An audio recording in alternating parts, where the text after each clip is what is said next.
số đấy bóng bóng mà anh em mà riêng chốt castingประเภท UL បាទ ultra light បាទដង butterfly ជាមួយនឹងម៉ាស៊ីន butterfly បាទ brand high star បាទនេះឈុតរបស់វាហ្មងណាបាទ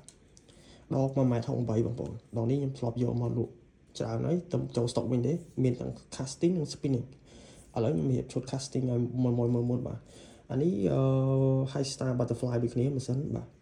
កម្លាំងទាញថៃដល់ទៅ5គីឡូបាទ7ជុំមកវា 7.1 បណ្ដាញវាច្រើនបាទបណ្ដាញ9គ្រាប់បូក1បាទហើយ smooth ល្អបងប្អូន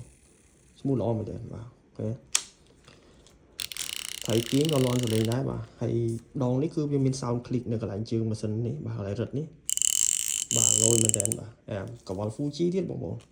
កវ៉ាល់ Fuji បាទ1.8 ម៉ែត្រប្រភេទ UL បាទប្រភេទចង់អលាស់បងប្អូននេះចង់អលាស់បងប្អូនលេងលុយតូចស្រាបងប្អូនទៅលេងផ្ទុះអរោះ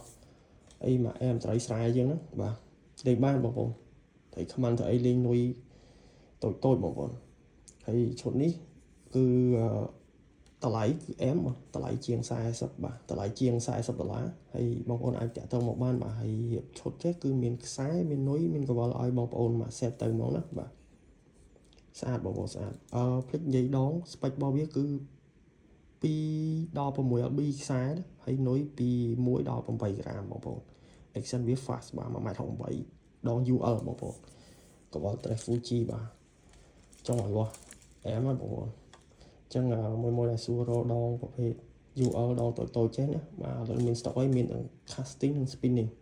អានេះឈុត casting បងប្អូនតម្លៃជាង40បងប្អូនអាចចាក់ទៅមកបានបងប្អូន